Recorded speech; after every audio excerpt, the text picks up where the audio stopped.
Now that we've had the opportunity to explore the aggregate expenditures model as we see on page 601 in table 1, 31.2, and then we've built it in down below, let's take a look at how it looks graphically. I find on page 603 of your textbook, figure 31.2, a key graph, but I find this to be a little bit overly busy, and I like to plot out a graph from scratch so you can understand where the data is coming from. So let's recreate this graph over here. So I've already drawn in the 45-degree line, where you can see the 45-degree line represents any given point where GDP on the x-axis would be equal to our aggregate expenditures on the y-axis. And remember, the whole concept of this is no want, no waste. So I'm going to go ahead and plot in one little point on the line so that you can see as a data label that we're going to look at both the x value and the y value. And we can see that on the 45-degree line, for example, at the 405 point would be a piece of equilibrium. So now that we have that in there, let's really look at how we're analyzing the differences between, in essence, what's in column B or column 2 as shown in your table, which is GDP, which is the level of production that we have based off of the employment. We're going to really compare that to what's in column 6, which is aggregate expenditures, which is production, including then the notion of both consumers and businesses in a private closed economy. So with this 45-degree line, let's go ahead and plot in our aggregate expenditures in here.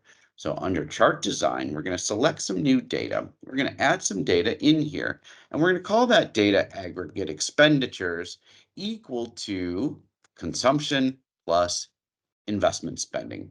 And the X values are going to be that column 2 values, all of the GDP values that then are correlated with what's in column 6, all of that aggregate expenditures data.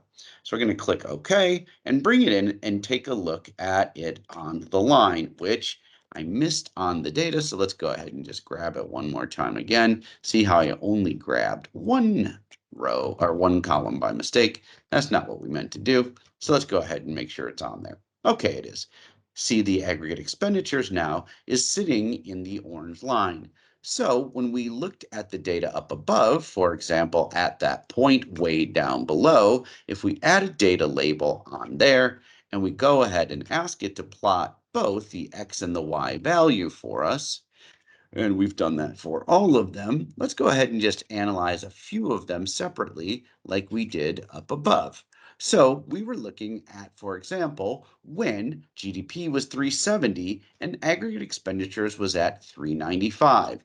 And we said that that was a problem that would lead to an increase in employment, an increase in output, and an increase then or the consumption increase would be fostered by those changes in unplanned inventories. Then we looked at the far opposite end of the analysis where we said if we're making 550 but we're only spending orange line 530, what that would suggest then would happen to us is we would see that unemployment would increase as employment decreases, production would decrease as people are out of work, and then GDP would also compress as people are making less money. But if you look here at that 470 point, then that's the notion of plotting out for us the equilibrium point for which we would see then, and the blue line, 45-degree, representing equilibrium.